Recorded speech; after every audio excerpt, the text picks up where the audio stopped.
Hello, everybody. My name is Amy Solera, and I am the Walk Engagement Specialist at Apraxia Kids.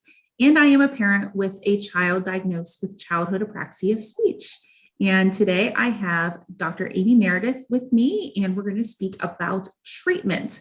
Dr. Meredith, can you tell us a little bit more about yourself, and then we can get into treatment? Happy to. Thank you for having me, Amy. Let's see. I've been working with kids with apraxia speech since 1993, which is honestly, I didn't know what I was doing when I started working as an SLP. It took a lot more continuing education. And then I decided to go on for my doctorate and got to work with Dr. Edie Strand and Dr. Stoll Gammon to learn more. And it's always a learning process. The more you know, you don't know. And that comes to treating kids with apraxia too. The good news is that we have some phenomenal researchers from all around the world, Australia, Italy, Brazil, right here in the States, Canada, that are always advancing how we're looking at treating these kids, which is fantastic. There's always more to learn. So, a little bit more about me is I'm a clinical professor at Washington State University in Spokane, Washington. I run a 2-week intensive camp called Camp Can Do, where we get to take this year 13 kiddos from around the country, and that'll start up soon. So yeah, I've had all kinds of fun opportunities to treat children with apraxia speech from the itty bitty early intervention through adolescence. And so with that experience, my lens keeps changing and I keep learning. And as I tell the the students, the young men and women in my class, that to just keep doing continuing education, because what we learn can help us do better. And we're always researching and we're always learning more. So yeah, we're going to talk about treatments. I'm going to do share screen. And the thing about treatment is that remember that this is just an intro to just kind of highlight a few things that throughout the conference, you're going to have an opportunity to learn more specifics about treatment of kids with apraxia. So this is by no means meant to be a comprehensive presentation, just a little heads up, more or less. So often we'll get the question, what's the best treatment for kids with apraxia of speech? And Amy, was that one of your questions along your journey of having a child? Yes, and it always evolved too. When my child was first diagnosed, we never heard of the word apraxia before. So we had no clue what this was. And we were just going off the recommendations of our SLP. And then from there, as time evolved and we're on this journey, I've always asked what's the best treatment for my child. And sometimes that's changed too over the years. So it's a question that I've asked myself, and, being on social media and different groups, talking to other parents, you hear it all the time. What is the best treatment for my child? So can you tell us that? Yeah, well, and I love it when somebody asks a question and you get to answer, well, it depends. So that's not always the answer people want. It's like, no, just give me an answer. It's not straightforward. It's going to depend on so many different things. So how old is the child? What are their other challenges, as well as what are their strengths? What services are available? So you might have a therapist that's very well trained in using one type of technique, and they have good success with that technique, kind of like a surgeon. If they know a good surgical technique, they're really good at that. And as long as it's an appropriate technique for your kid, that could be okay. How severe is the apraxia? So when our kids start out with a diagnosis, and let's say they're minimally verbal, there are some treatment approaches that are more appropriate for them. And then as they get a little older, other treatment approaches are going to be more appropriate. So it can also change over time. What does this kid respond best to? Like, I might have all the research in the world that tells me one type of treatment has great evidence behind it. And I'll mention a treatment called REST, rapid syllable transition. What I appreciate about the folks that teach us how to do that is they have a checklist, like, is your kid ready for this kind of treatment? So even though we know it works, the child has to be able to handle certain elements to do well with it. So what that kid's going to respond best to is also part of the puzzle. And is this treatment evidence-based? That's important. And also important to note that there is more than one appropriate treatment for your child. So I've had people come for a consult and they'll say, could you please make sure it's in the report that my child has to have fill in the blank therapy, and like prompt or Kaufman or DTTC, like they have to have this. And it's like, well, there's elements of the treatment we want in there. Does it have to be this one particular brand name? Not necessarily. So sometimes we get some therapy, some techniques might, a parent might be under the impression that it has to be that. And, just it's important to see that there are other possibilities. So, why do we treat kids with apraxia? Well, we want to help them be more intelligible. And there's also a term called comprehensible, comprehensibility.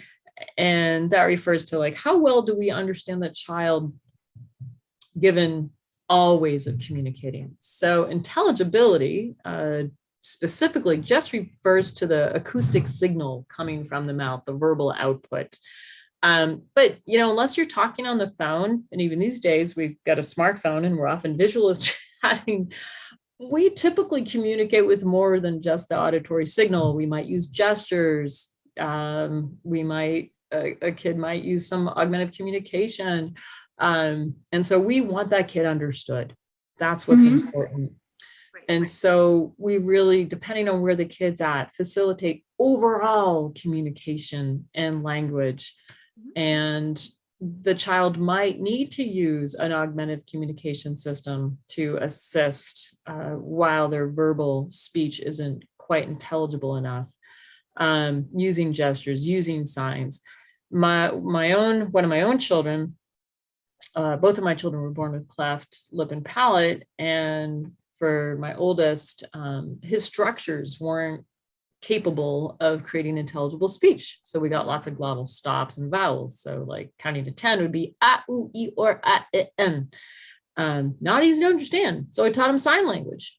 And oh my gosh, it was so wonderful to see this child be able to put words together and communicate things. So one of my favorite stories is I dropped him off at daycare the first day, and I signed "I love you," and he signed "I love trucks," and he went running off to the trucks. It's like, all right, no separation anxiety there.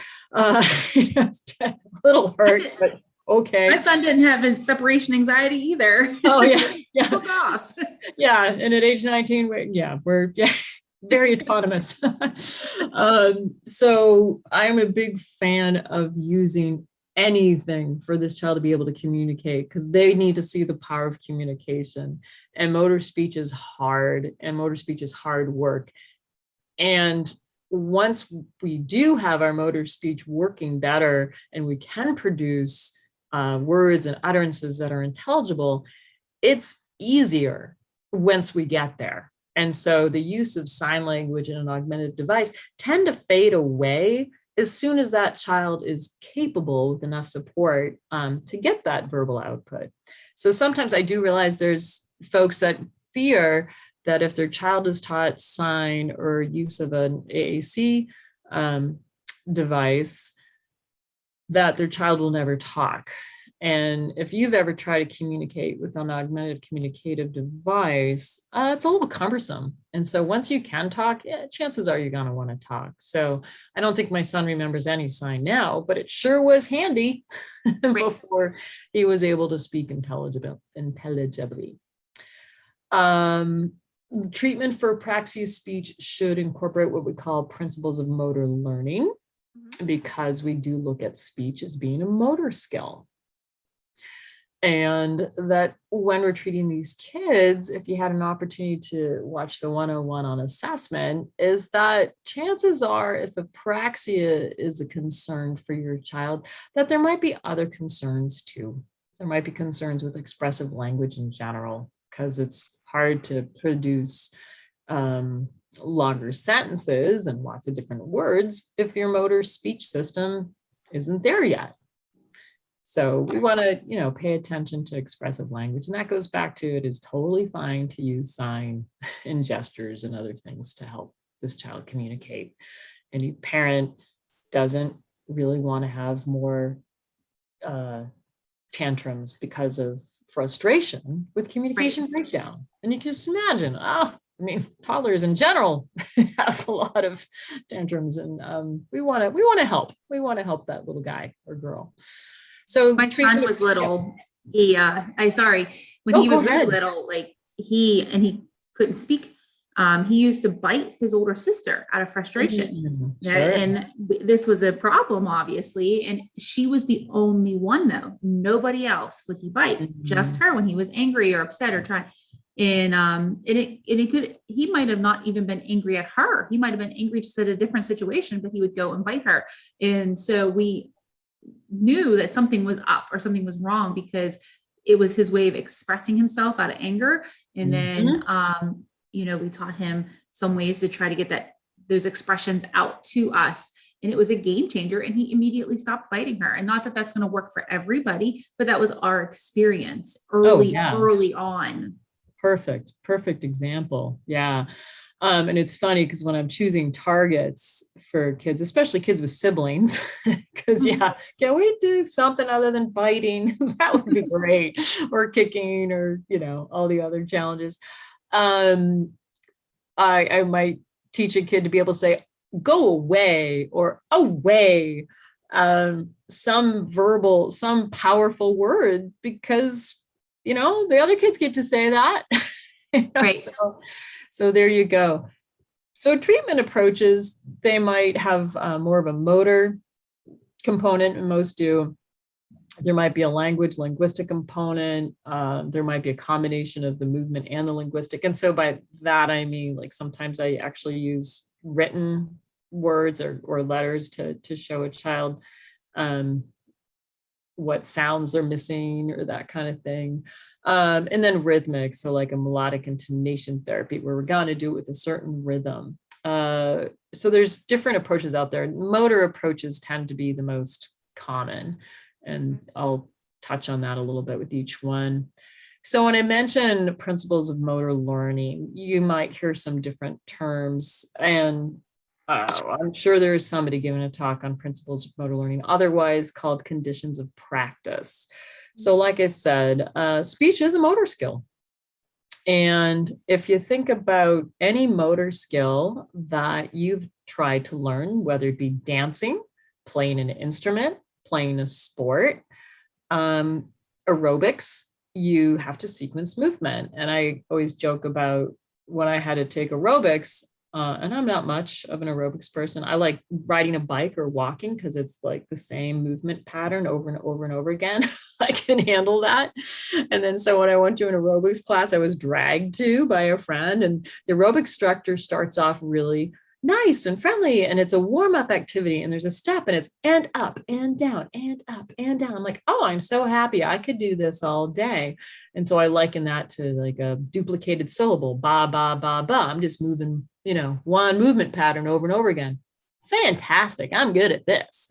But then the darn perky instructor says, okay, now I want you to twirl over your step and clap and kick and twirl back and clap and kick. And I'm like, too many movements to sequence. Oh no. Same thing with learning to dance, right? It's a sequence of movements you have to learn, and you have to practice it many times in order for it to be smooth. I also joke about when I first learned how to play guitar, and my poor roommates had to listen to me struggle, go from one chord to the next. It was slow, it was clunky, it was awkward. I had to practice it over and over and over in order for that sequence of movements to be smooth. So when learning speech is actually very, like, you have to think about everything, it is a very difficult motor skill. Mm-hmm. So what do we do when we learn a new motor skill? well, chances are we would like to see it done first. You want me to do Right. what? Can you model that, please? And so that's part of the therapist saying, okay, watch me, watch how I do it. And I believe I mentioned in the assessment video that sometimes I'll even pre-record what that is, and I'll just like show my face, and I'll let that child look at that example of how those articulators are being moved multiple times. And while they're watching this pre-practice, there's something really cool we have called mirror neurons. And like that brain is like, I think I see what's going on here. And it's not uncommon for our kids to be stronger using visuals to learn than auditory. So pre-practice is simply watch what it is that movement goal is going to be. And then that can really help. Oh, that's what you want me to do. Mm-hmm. Practice schedules. So people will talk about, okay, so I'm working on these different targets, and I'm going to not just work on one target the whole therapy session. I'm going to practice them a bunch of times, but I'm going to mix them up. So kind of like mixing up chunks of that phrase that they're practicing. That seems to lead to better retention of learning. Variability of practice feedback. So when a kid is just starting to learn, let's say their target word or phrase, that we'd start off giving them feedback every single time. Mm-hmm. And we also, the type of feedback we give might be really specific.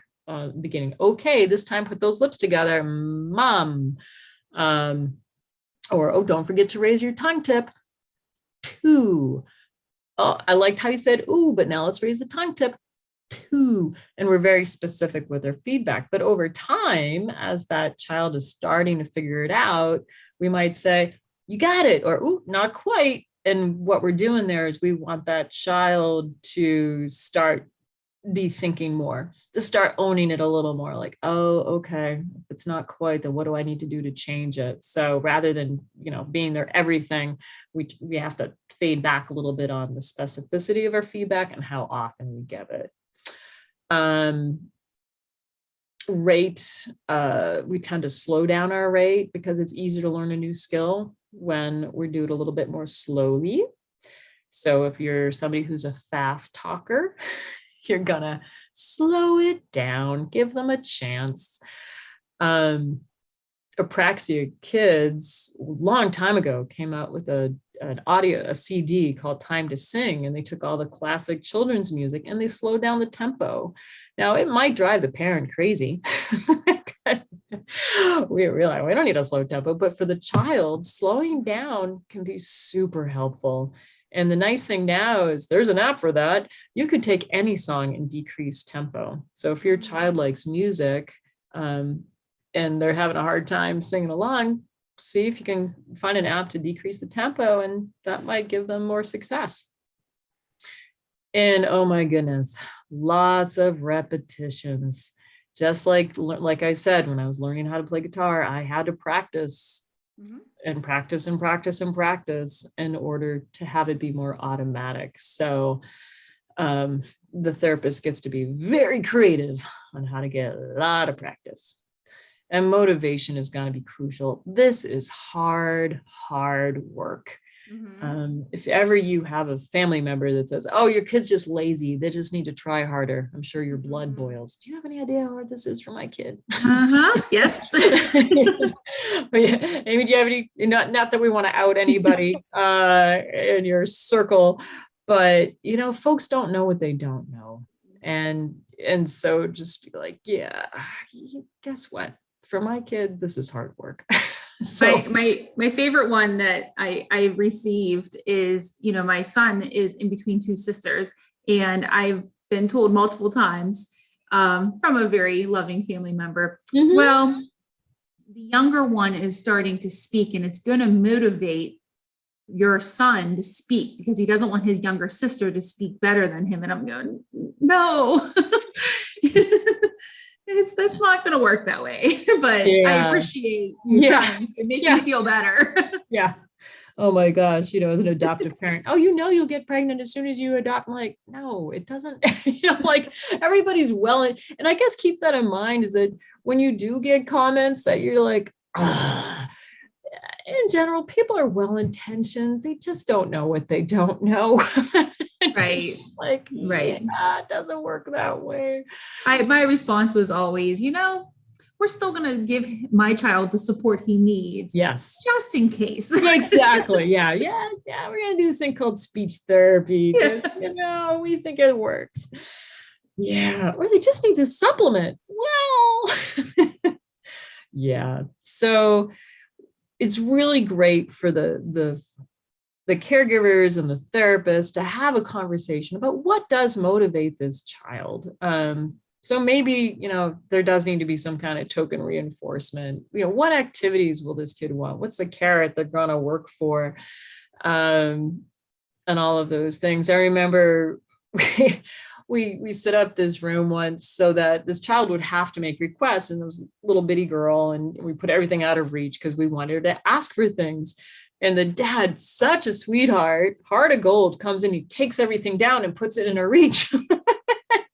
Goes back to the observation room. I'm like, we're not trying to torture your child, but there was a reason we put things out of reach. And he was, oh, I'm so sorry. I'm like, that's okay. Next time. So if your therapist is doing things and you're not understanding why, please ask why, and hopefully they'll explain. So like I said, motivation is really key. Advice for parents too, the motivational aspects of it. Children grow, and as they grow, their motivation is going to change. Yes. So, the parents need to be in constant communication with their SLP and say, well, this week my child loves cars, so that'll be his motivation. And then next week, my child loves dinosaurs. So let's talk about dinosaurs today. And, as my child personally has gotten older, he's still enjoys toys, but he enjoys other things now as he's older. And his therapist works with him of him asking questions to me, like he's interviewing me or he's giving me a test. So he has to make up the test. He has to make up the answers and then ask me. So he is doing his therapy, but it's not about playing the toy anymore. It's about tricking his mother now because he's older. That is fantastic. And you mentioned your son is 9 now. Is that correct? He is. And that's really linguistically language appropriate.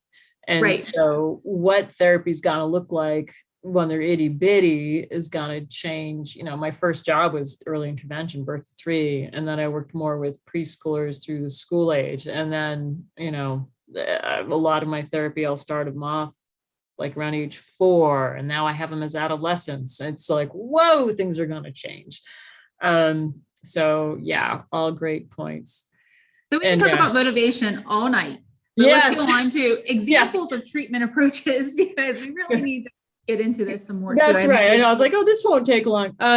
Okay, so I'm just gonna give a shout out to Dr. Beata Peters' work and her colleagues like Dr. Nancy Potter, is that they're just now looking at early intervention. They call it Babel Boot Camp. And this is brand new, hot off the press research. So when we have an itty bitty who might be born with something that we know immediately they're at risk for childhood apraxia or other motor speech disorders. So let's say they're born with this rare metabolic disease called galactosemia. These are kids that are going to be high risk for motor speech, or a child with Down syndrome, or a child that's born premature. Currently, they're doing their pilot research with kids with galactosemia, and I think they've got one child in there with Down syndrome. And basically, they have this Babel boot camp where they're actually starting therapy at 2 months.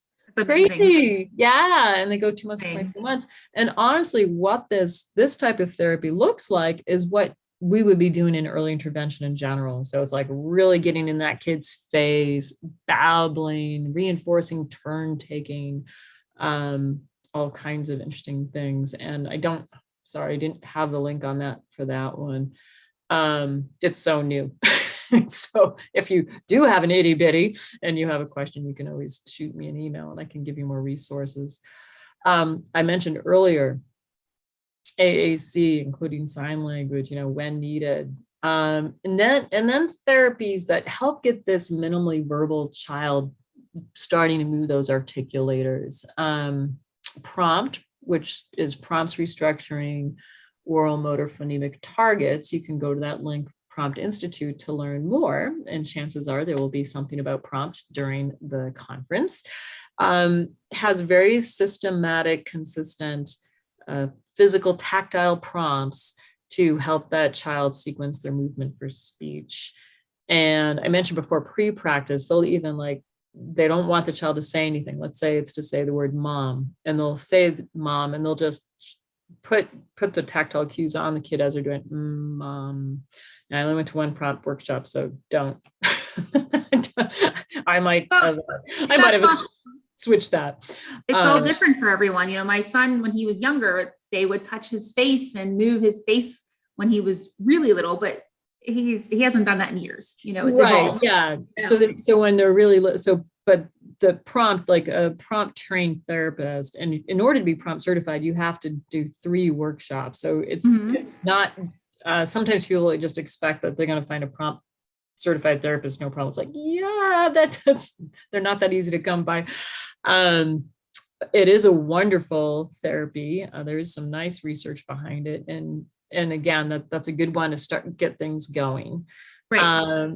Dynamic temporal tactile cueing is another therapy technique that's helpful in getting things going. And Edie Strand was given, I think this is a nonprofit organization that actually she has videos that anybody can watch for free to learn all about dynamic temporal tactile cueing. And so a lot of that is watch me, do it with me, and you're planning targets based off of what this child can do if you give them the sign, doing it together and some tactile cues. And then you fade those cues to get them more independent in saying those things. So very helpful.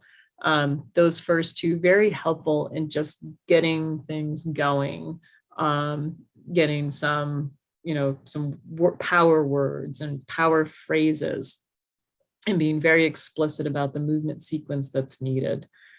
The Nuffield Apraxia program, a little more popular in England, that is geared to kids like ages 3 to 7. Also very helpful program, and you can go to that link to learn more. And then the Kaufman approach, a lot of people are familiar with that. With the Kaufman approach, also helpful in getting the kids going. It starts with very simple motor sequences and builds up. So for example, the fancy word is, we call it progressive approximation. So let's say you want the child to say bottle.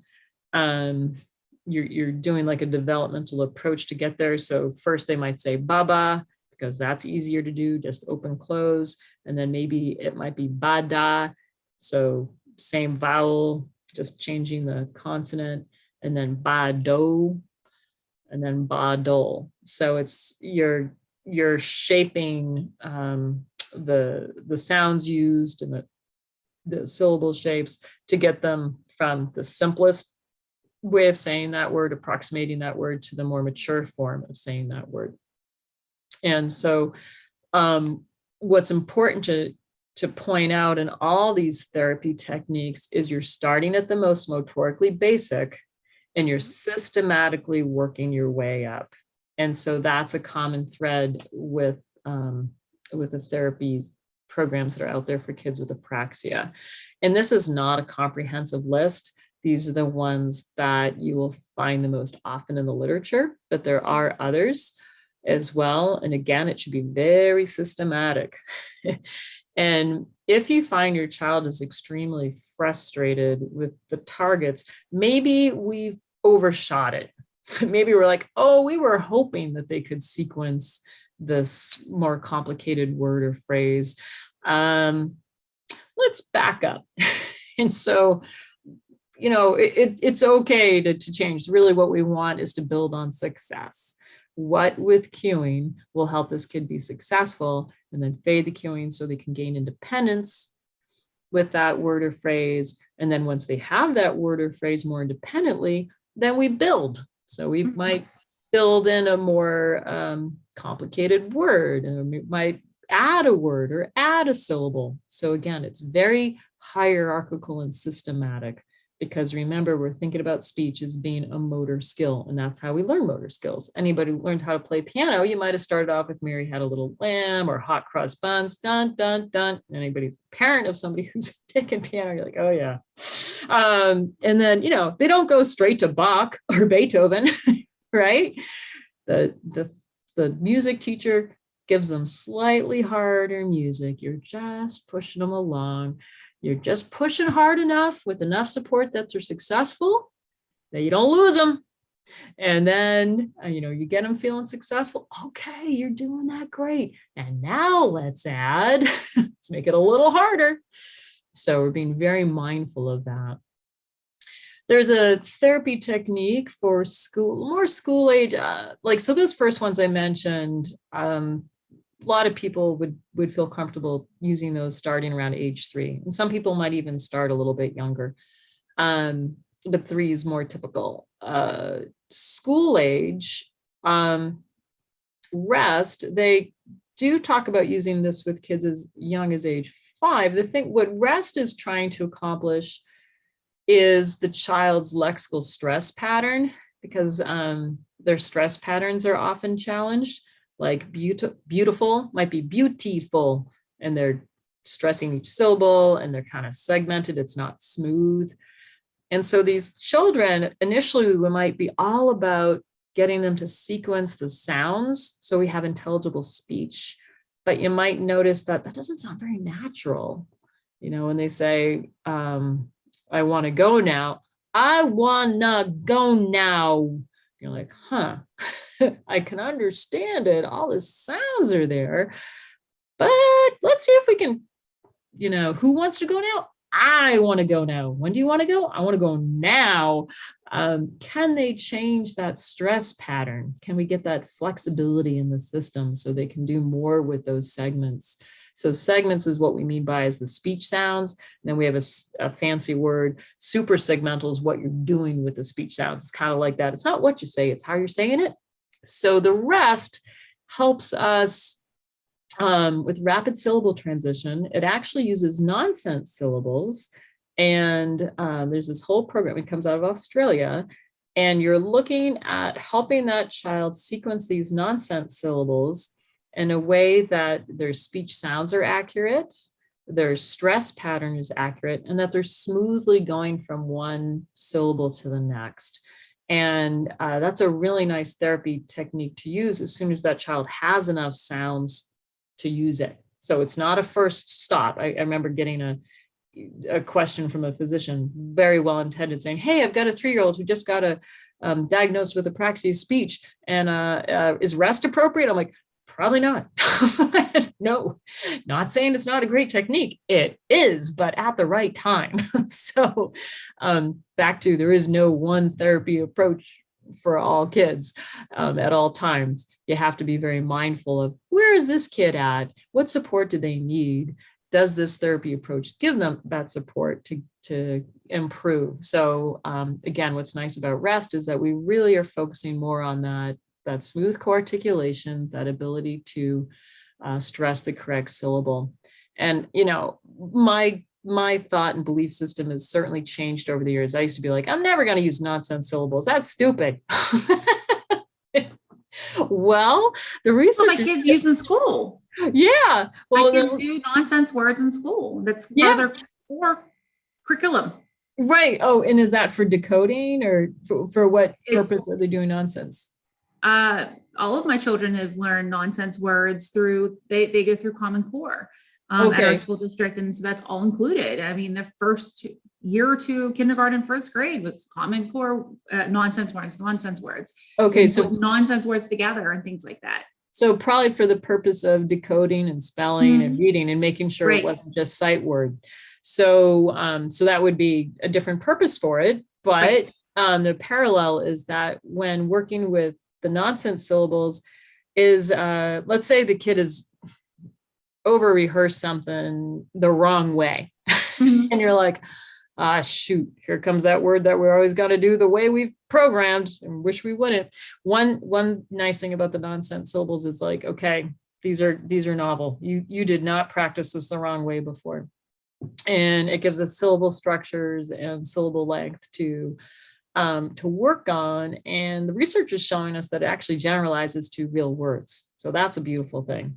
We really want to see that whatever therapy it is, that it does generalize, because, it'd be kind of awkward if we went around going, badama, badama, bakutu, like, huh? So yes, that it generalizes to real words, and so that they're having good, smooth co-articulation and correct stress in regular speech.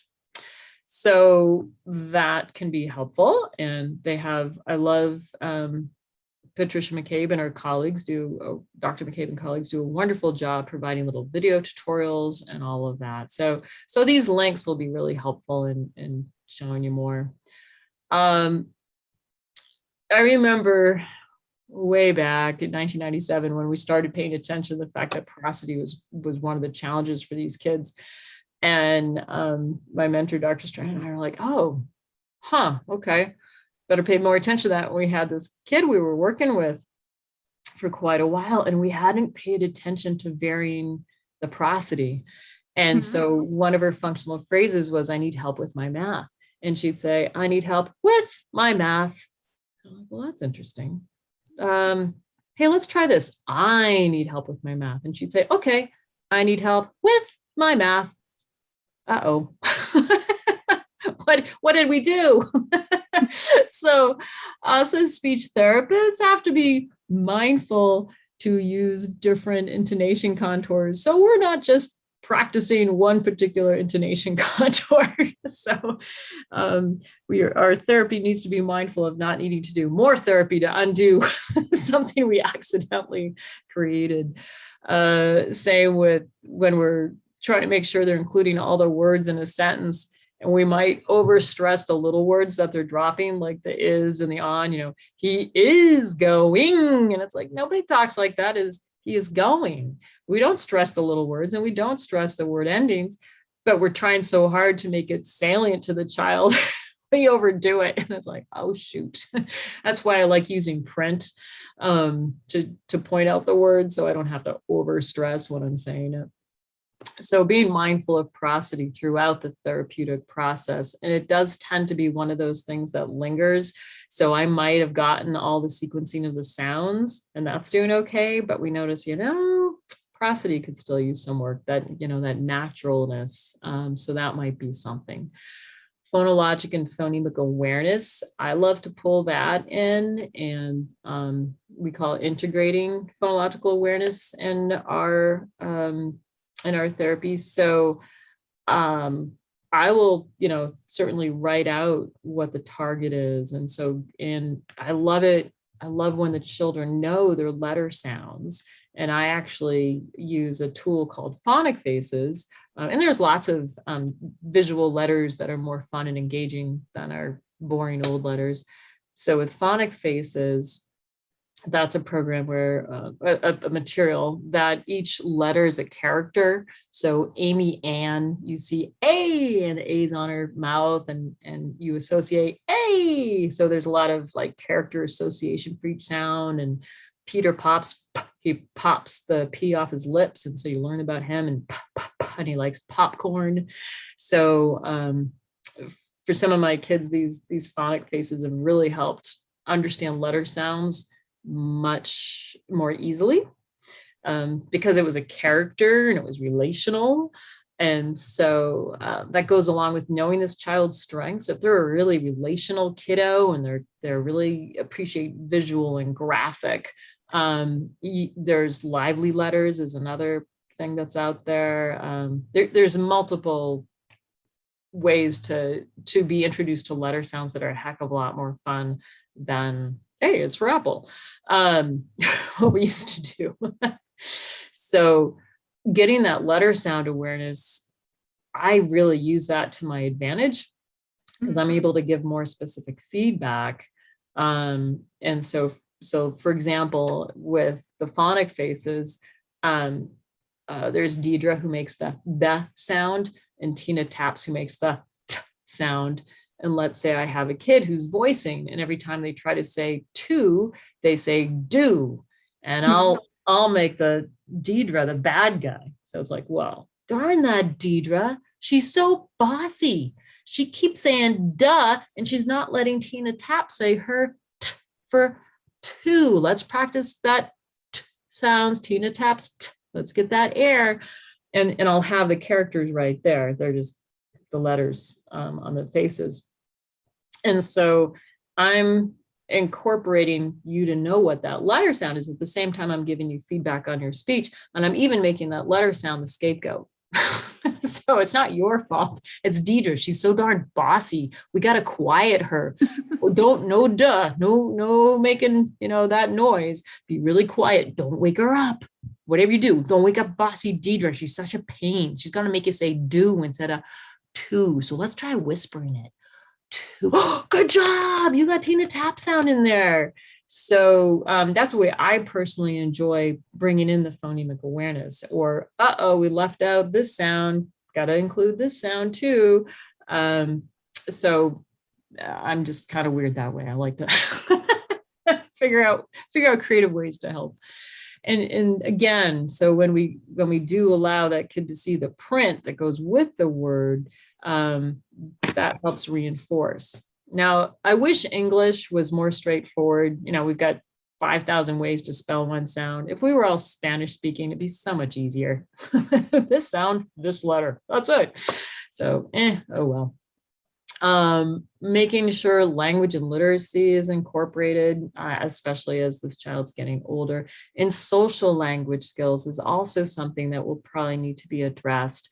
It's interesting. We talk about how kids with apraxia speech need one-on-one therapy. Well, yes, when learning the motor sequence and getting enough repetition of that motor sequence, we do appreciate that it helps for that to be one-on-one, so you have time to get lots of practice. However, chances are this kid probably also has to work on language and social language, and it's really better to do that with other children. So it's perfectly great that they also get some kind of group therapy or a push-in model where the therapist is coming into the class and helping that child learn ways to use their speech in social ways. So to comment on things and to ask questions like, oh my gosh, Amy, I love that your son is working on interviewing you and asking you questions. I find that when kids have a disability, we sometimes go into a learned helplessness thing, and we're always wanting to help them. We want their phrases to be help me and I need time. And those are fine, but we also need to look at the flip side, like I can do it and it's my turn now. But not just that, but it's your turn. So that reciprocity. So sometimes I know I've been guilty of looking at, hey, I need this kid to have power. And I forget that this child also needs to be kind to others. So not just my turn, but also your turn.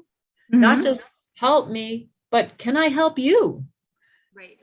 And so looking at the social language is also going to be a piece. And, and they're going to learn a lot of that from home. How do you get help outside of therapy and at home? We're talking about a lot of things that therapists are doing with these children. These are all the things, that your therapist could do with your child, but there's a lot of life outside of therapy. Exactly. There's a lot of life outside of therapy. My child's been seeing speech therapists for many, many years. There's been times we've gone 3, 4, 5 times a week, but besides those little increments, we're living life and there's a lot of things that happen. So what can we do outside of therapy and at home? Yeah, exactly. So you're looking at all ways to help facilitate speech and language. So speech, again, is just referring to the verbal output, what the articulators are doing. Language is more than that, right? So language is body language and facial expression and using, maybe I need to point to an object so you know the context that I'm talking about. So when kids start off minimally verbal, or nonverbal is that we're not always thinking to give them the opportunity to show what they know. We're often depending on verbal expression for people to demonstrate what they know. We have to think, well, how else can I have this child, prove their stuff? Work on that self-esteem. So reading books together, oh, yay, books with wonderful graphics, so fun. It's not about just reading it, but it's also asking the question about what you just read while you're reading it, or even looking at the pictures and going, what is Sally Sue doing here? And what's the little dog doing here? So it's not just reading, but it's also reiterating what you read, asking your child page by page sometimes. Well, what did we just talk about in this page, or whatever? What did we just read? Or tell me about the photos in that page. Sorry, you're the professional and I'm going on. But that's quite all right, Amy. There's a lot there with reading that you can do. It's not just about reading the book. Oh my gosh. Yeah. No, don't just read a book. No. That book that takes you 2 minutes to decode to read. No, you got to turn it into a 10, 20-minute activity. Exactly, Amy. You got it. Yeah. And honestly, parents are also great teachers. You don't need the professor to teach you everything. So children's literature is so fun. I got to say, the one thing I miss about having little kids is all that time I spent reading with them. Oh, I loved reading with them. And, just loving the illustrations is so much fun. So I mentioned before, let's not expect perfect articulation. If they're answering one of these questions, you're just wanting them to practice vocabulary, even if it's not clear. The boat went across the ocean. That gun. That's right. The boat went across the ocean, and you repeat it back. But don't ask for everything to be perfectly said, because that's gonna make your kid be like, I don't want that book. This is meant to be a fun time, so natural. You don't necessarily want to make it look like you're giving them a test either. What's that? Like, no, more natural, more commenting. Oh my gosh, look at that bear. Does he look hungry? Oh my, he's hungry. Yum, yum, yum, yum, yum. And, just act it out. Can you do, oh yeah, yum, yum, yum, yum, yum, or gestures. Be as dramatic as possible. I love reading my kids' Harry Potter books because I like doing accents. And then my husband would read. I'm like, step aside, let me at it. That was no good. And allowing them to point to pictures too. Oh my gosh. And so sometimes maybe something's really subtle. Oh, where's the apple that's under the table? Oh, you found it. There it is. And there's some books, is it Usborne books, that have little ducks hidden on pages? Where did that duck go? Oh, you found it. It's under the table, or it's on top, or it's above. I joke that when I became a parent and I brought my child home, he was 18 months old, and brought him home from Kazakhstan, where he was used to hearing Russian and Kazakh. And so I just like bombarded him like crazy with language. So at the grocery store, I was the loudest, most obnoxious parent. I'd be like, hey, buddy, which one do you want? Do you want the big apple or the little apple? And he could, little. Okay, here you go.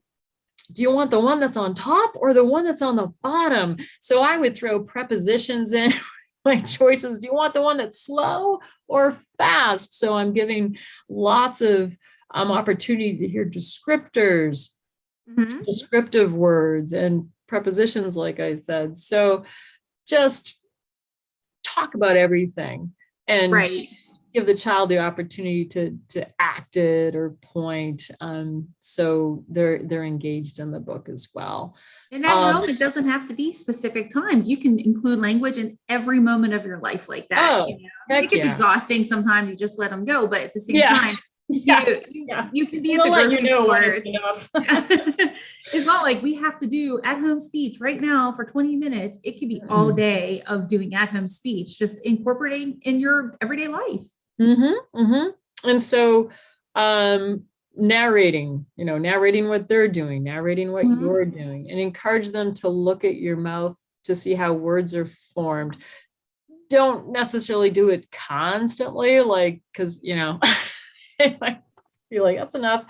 But if it's something, especially the simpler words like up, oh, look up, pop. Sometimes kids don't necessarily want you to touch their lips, but they'll watch you touch yours. So, and they might they might cue themselves, pop. And you're like, oh, cute. They're seeing how they can help themselves move those articulators. I might have mentioned, I think I mentioned this in assessment, is if they don't love looking at your mouth, pre-record the target words and phrases they're working on in speech therapy, because that allows them some pre-practice time. I've heard when I've done this, and it's kind of a sneaky way of helping your kid work on speech, is just put it on their device. And sometimes when you're not looking, that's when they're going to spend more time paying attention to it. Because that child, some of them who are perfectionists, they're not going to try until they have a good idea of how that needs to be done. So sometimes we think, oh, they're just perseverating. Well, some kids are, but oftentimes they might hit play and watch how they're looking at that visual model, that video model. And I find it's fascinating, because sometimes I'll really see those kids paying close attention. Okay, that's how I do it. And by taking a real human out of the equation, for some of these children, that helps back off the pressure and the expectations. So anytime we can just make speech and language more fun and modeling, you can always model. And then being careful with their expectations. We want to push, but not push to the point of aversion and avoidance. So it's really a delicate dance, and it's going to be a delicate dance with your speech therapist as well. And some days are better than other days. Some moments are better than other moments. That being said, let your speech therapist know if something happened during that day that might have your kid a little off. We all have our good days and bad days. Children are no different. I remember having a kid, and there'd be times where I was like, whoa, what's going on? And I might start off like, knock it off. I try not to use that tone, but I might start off being rather firm, like, no, that's not okay behavior. And then I remember to soften and go, maybe something happened. And I asked the parent, and lo and behold, yeah, somebody picked on him at school that day, or their brother did something that upset them. And not to say like, oh, you poor baby, but boy, that must have been a kind of a bummer for you. I'm sorry that happened. Okay, well, let's see if we can, have better time now. So so expectations might vary given the time we're in. And so that goes for communication to happen back and forth. How did my kid do in therapy today? Oh, he did great with this. We struggled here.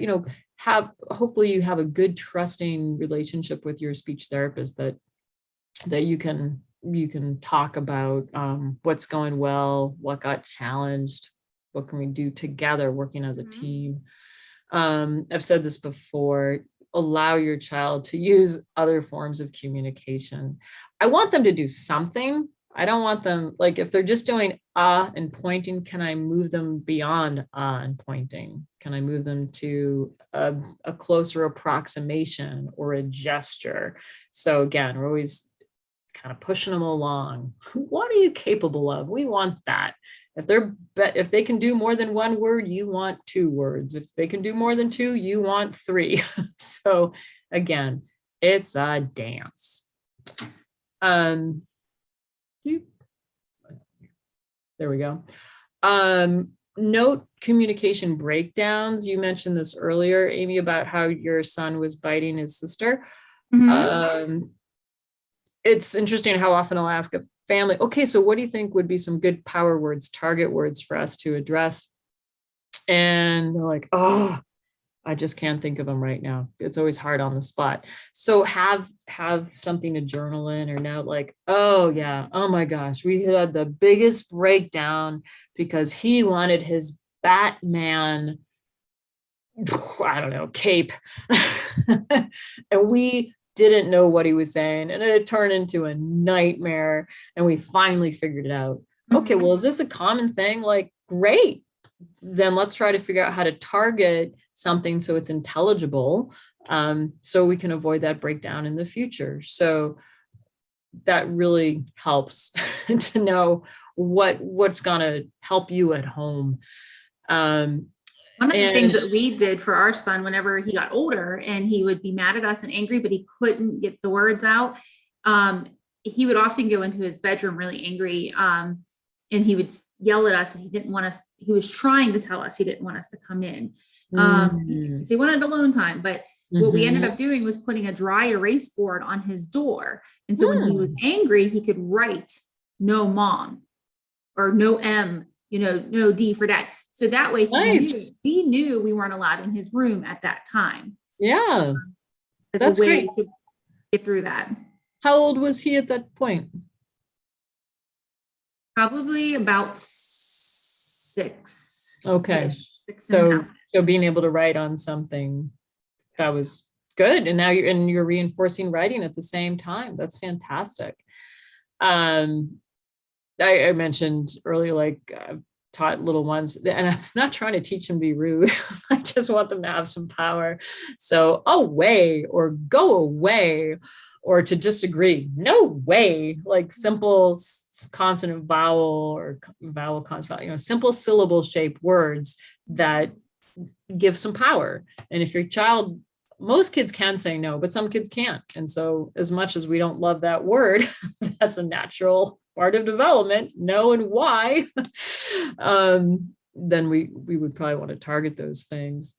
Amy, as you were saying, you're not always in therapy, and take time as a family just to have fun. And don't feel guilty that you're taking a vacation and need to take a break from speech therapy. You are first and foremost a family unit. and some parents can be a mini therapist for their child. Other kids won't tolerate it. So where is it your kid will let you in? Right. If they're good with you practicing with them, great. If they're not, I know I couldn't be my own. I'm a speech therapist, and my children did not like me being their speech therapist. I let somebody else be their speech therapist. It worked much better.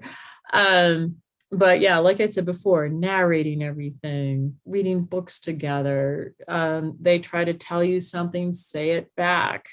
And as they get better, you can push the envelope a little bit more. So if they say, my done, and they can say my turn, maybe you just give them a little, oh, my turn. There you go. Man, I really love the way you corrected yourself there. Or is it my turn or is it my turn? Oh, my turn. Good. But that's only when they're able to. At home, don't try to push them beyond what they're currently able to do in speech therapy. Reinforce what's really successful in speech therapy, because you want to have a good relationship with your child. And yeah, as a parent of late adolescents, really just want to have a good relationship and know that it is okay to have a vacation. And summer's here, so it's like I said, it's okay. You're still modeling language. It's not like they're going to take a break from communicating. We can't. All right. So just one quick note, Amy, a lot of folks wonder about oral motor exercises. So there's all kinds of interesting gadgets out there. Some of these gadgets are to help a child get the right articulatory configuration, like speech buddies. Okay. I know David Hammer will use a tube sometimes to get their lips grounded. So gadgets that are trying to help that child with the articulatory configuration for speech, I'm not talking about those. Those can be just a tactile cue. Sometimes there's gadgets out there for strengthening. Well, here's the deal about kids with apraxia speech. It's not about strength. If it is about strength, well, then that means they have a dysarthric component. And so if you see your therapist doing something that looks like strengthening of the jaw muscles, the jaw is pretty darn strong. Doesn't need a lot of strength for speech. anything for strengthening, you want to know, oh, well, is it because those structures aren't strong enough? If they're chewing and swallowing without difficulty, chances are those structures are strong enough for speech. We don't need a lot of strength. What we need is a lot of fine-tuned precision of movement. And a lot of oral motor exercises that are non-speech are not the fine-tuned sequence of movement for speech. And so they don't necessarily generalize well. Now, some folks, when there's a dysarthric component, sometimes some of these things are very useful, getting to differentiate movement patterns and such. So are they needed for the kid with apraxia and say phono delay? No, working on speech is really your best bet. Is there a dysarthric component? Then make sure that oral motor exercises are being chosen wisely. Is this exercise actually benefiting your kid's speech, and how so? Research is generally pointing to the way we get better speech is working on speech. And so there might be a gesture to get that kid to a speech sound, like, okay, I'm gonna round those lips and now tell me, ooh. That's okay, because we're getting towards speech. But the ones that are like tongue wagging, we don't make any sounds out here. If we did, we'd send that kid to speech therapy. So work is hard enough as it is. Some people also wonder about like the vibratory tools, like, oh, can I get attention here? Like I'll use, like, I need your tongue tip here, and I'll use something to, again, it's a tactile cue. It's helping them to get to an articulatory placement. And so that's where I would use tools. And that's all I got to say about that. A lot of information about treatments again, and there is going to be so much more during the conference. So yes. I know people often ask the parents, what is the best treatment for my child? I think that you really gave us an opportunity to learn many different ways. So as a parent, we can kind of trial and error. A lot of times it's trial and error and figure things out, but also for an SLP, because they're also trying to figure out how to treat the child properly. And like you said before, communication is key between the parent, the SLP, and any other people that are in that child's life working with that child. So again, thank you so much for working with us and talking about treatments. And introducing it to everybody. My pleasure. And again, the treatments I listed are the ones most talked about in the literature currently. It doesn't mean that other therapy, you might see other things happening. The tenets of using principles of motor learning, motivating that child, and being systematic and hierarchical, and how that the targets are being chosen are the underlying themes there. So if you learn about another therapy technique during the conference, I don't want to hear it coming back to me. Well, that wasn't on our list. So I'm just sharing what has the most that's in the research. So thank you. And I hope everybody enjoys the conference. There's always so much to learn. And Apraxia Kids, just an amazing organization.